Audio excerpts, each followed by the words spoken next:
Good morning, everyone. Today is a special episode in that I am actually fulfilling the start of a promise I had a few months ago about assembling miniatures. So, let's jump right into this thing, shall we?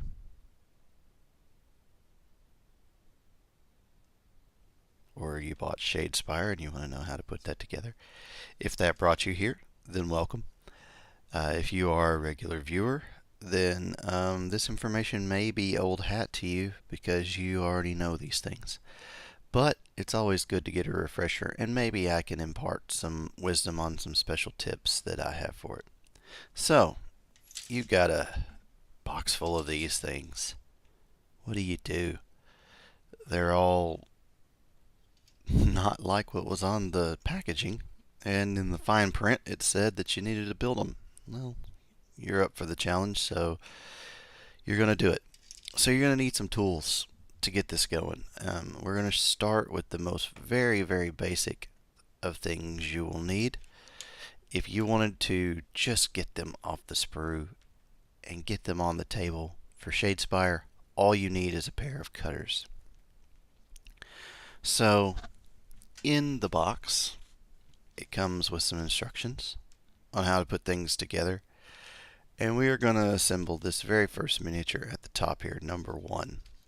So what you're going to do is you're going to go to the sprue and you're going to notice that on here, number 1 has some numbers like 13, 14, 15, 16, 17.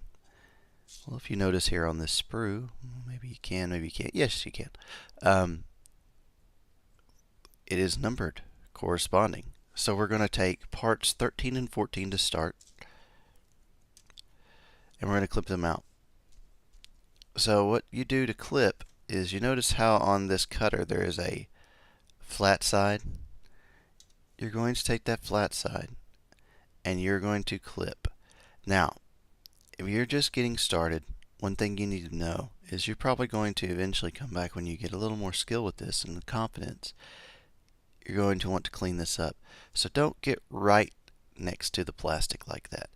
The reason for it is sometimes that will dig a hole in your model. So leave a little bit of extra sprue on there, just a hair. You don't want to go all the way right up to the model. Now, I say that, and then sometimes like right here you can't help but leaving a little extra of that sprue is going to give you some room to work with. So I am cutting out parts 13, 14, 15, 16, and 17 all together. And I'm going to show you how they fit together. I'm being careful not to gouge into that plastic like I mentioned, and I'm leaving a little room. There we go. Okay, so there's 13 and 15. Here's 17. Again, leaving a little extra of the plastic. Now the cutters are going to want to naturally pull towards that edge, and you may accidentally clip all the way on the piece that you're cutting and leave a little gouge. If you do, it's not the end of the world. What you can do is use there's a material called green stuff. So if you decide later you want to paint them, it will fill in gaps. You can use if you have bought this from a Games Workshop reseller or Games Workshop store, you can buy something called liquid green stuff. It works like a filler. You can also use paint filler. Different art supply stores sell stuff like that. So it can be saved if you do dig a little bit of a gap, a little divot in it.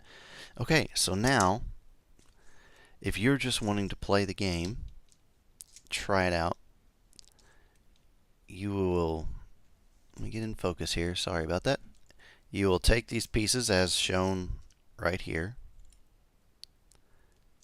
and just snap them together.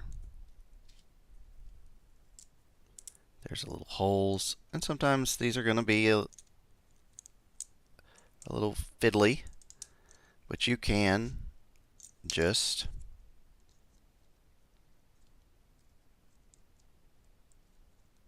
snap them all together.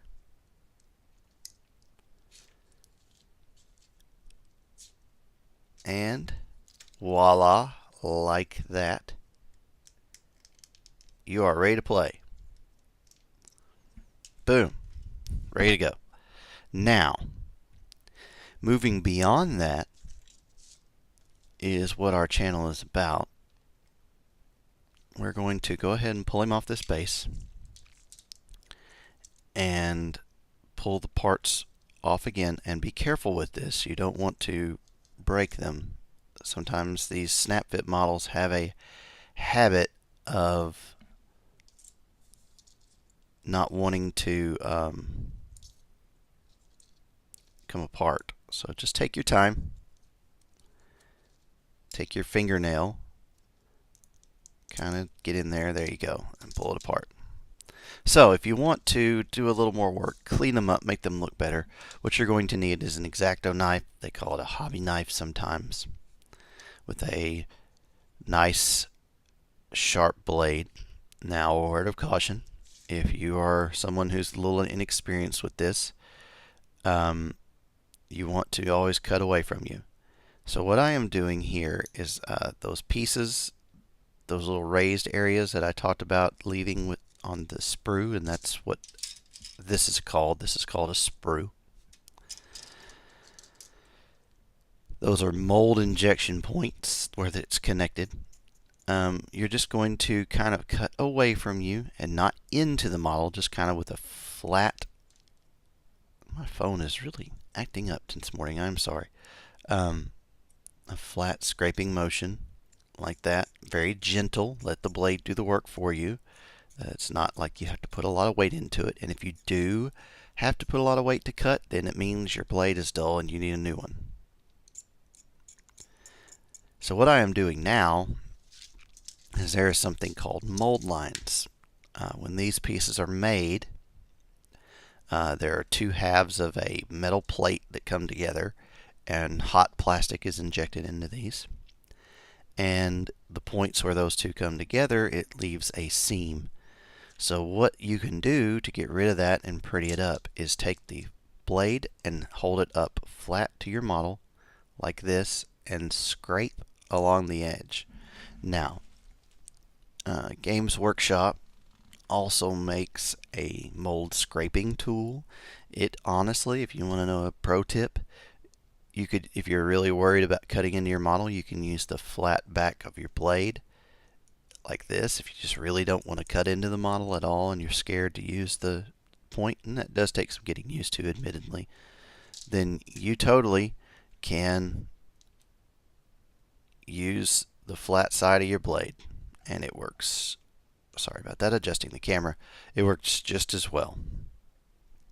So what I'm going to do at this point is just go around the model looking for spots that need to be cleaned up a little bit, like around this guy's face here, just a hair. I don't have to do much. I will admit these models,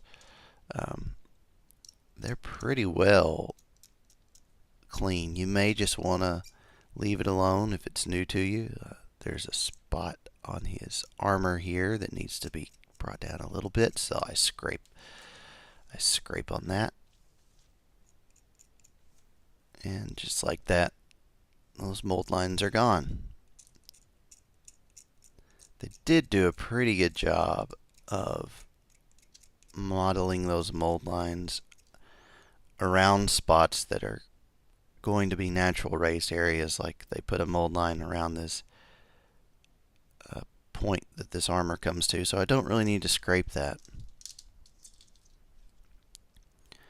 This part of the body, it's got a little mold point there and an injection point here, And that's all those are, is just injection points. And we just scrape those off.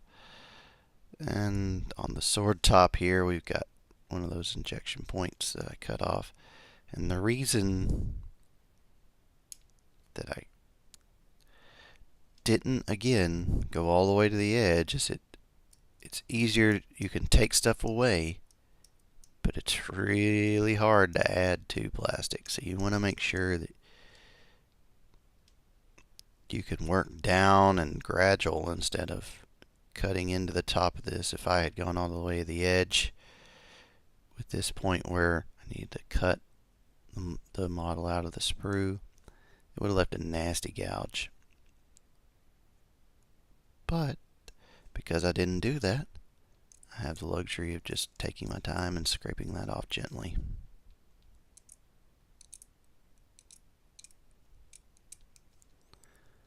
Alright. So now, this piece is almost done. It doesn't take very long to do it, but doing this and taking that extra little moment to clean them up really does make it look different. Makes it look better. We've got one under his arm here. So we're going to take our knife and clean that up a little bit. Scraping very gently.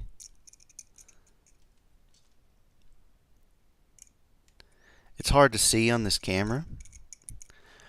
So, oh, excuse me, I'm blowing the microphone there. Wake you up. But I will say that if you go Google miniature mold lines, you can see some pictures. And the reason that I recommend doing this, some people say, oh, you don't need to do it, if you're just getting models on the table. And that's true if you just don't care and you just want to get some roughly painted stuff out there. But what I will say is that if you have a point of pride with these and you did spend some money on them and you want to maximize your enjoyment of them, mold lines, once a model is painted, two things will stick out like a sore thumb on a model when you paint it and don't do a good job with it. The first that sticks out is if you don't thin your paints, it'll become really obvious. And the second, and the one that we can address here and now, are mold lines just become more and more and more prevalent. The reason being is when you start painting, you're going to use techniques to build up a highlight from dark to light, and that's essentially all that painting is. The secret to miniatures painting is you build up from a dark tone to a light tone. On the highest points you have your lightest colors, and in the lowest recesses you have your darkest colors. And guess what one of the highest points is on a model?